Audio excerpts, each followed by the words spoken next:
Sony announced a whole bunch of new portable Bluetooth speakers at CES 2019.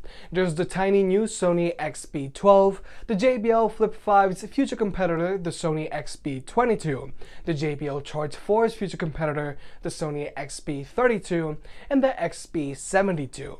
But oddly enough, no Sony XB42 has been announced at this time, but I do expect it to be announced sometime in the near future. Now, it does look like this is going to be strictly a design refresh cycle for Sony's new portable Bluetooth speakers. The Sony XB22 and XB32 keep the same speaker setups and advertised battery lives as the previous Sony XB31 and XB21. But the biggest difference here is that Sony's new portable speakers are still charging via a micro USB port in 2019. I just think it's a little weird that Sony's new portable speakers don't charge via USB-C, because their new XB501G does have a USB-C port, and so do the 1000 XM3s. I just assumed that all of Sony's new portable products would be featuring USB-C after IFA 2018.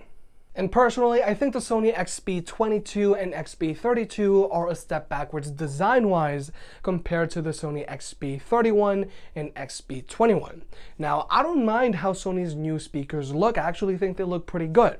But Sony's new speakers are going to be reverting back to a metal grille and soft touch body construction.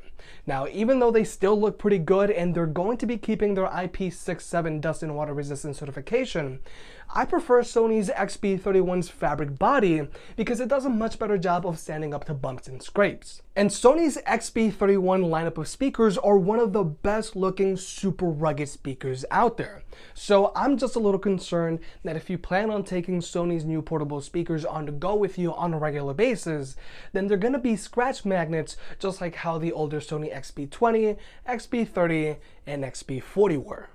But now let's switch over to the Sony XB72. Unfortunately, this is not a Sony XB60 or Sony XB90 replacement. The Sony XB72 does not have a built-in battery. But I did want to shout out Sony's new HTX 8500 TV soundbar. One of the first Dolby Atmos TV soundbars with dual built-in subwoofers, the X8500 delivers a three-dimensional 7.1.2 channel surround sound listening experience that could rival Sennheiser's new Ambio soundbar that we spoke about a few days ago. Unfortunately, there still aren't any pricing or release date details, but it'd be great if Sony sent me one. But unfortunately, Sony has yet to announce any new headphones, which is a shame given how good the 1000 XM3s are. I was personally expecting them to announce a new pair of extra bass headphones and a new pair of Huron 3 headphones. I just think that the Sony XB950N1 and Huron 2s could benefit from a redesign to make them more low profile and better looking, just like how we went from the bulky 1000 XM2 to the more streamlined 1000 XM3. But overall, I'm a little disappointed to see that Sony's new portable Bluetooth speakers don't feature USB-C charging, and it doesn't look like Sony has taken any steps to improve their wireless party chain feature. I've been very critical of Sony's wireless party chain feature in the past because it's not as easy to pair multiple speakers together, and it's not as stable compared to JBL's JBL Connect Plus or even Ultimate Ears pairing method. Ultimately, choosing between the XB31 and XB32 could all boil down to cosmetics. But we're gonna have to reserve final judgment until we actually get Sony's new portable speakers in-house, cause who knows, maybe they sound better.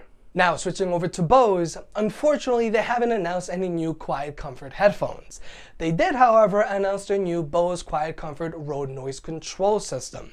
You're basically going to be getting active noise cancellation in your next car. Due out in 2021, Bose will be working with car manufacturers to implement this new technology in their future models. And I do see the benefit of this technology. You're going to be able to reduce road noise in future models without having to use heavy sound dampening materials, which currently weigh down cars, thus improving fuel economy in gas cars and increasing range in EVs. I just hope Bose was able to fix their excessive cabin pressure issues found in their ANCs. And even though this is cool and all, Bose, where are the headphones at? Because these guys have just been releasing some very weird stuff lately. If you made it this far, I guess you enjoyed the video, so hit that like button and get subscribed. It helps out more than you realize. If you want to pick any of the products up mentioned in this video, those will be linked in the description down below, and you can also support the channel by checking out the merch store. But other than that, I'll catch you next time.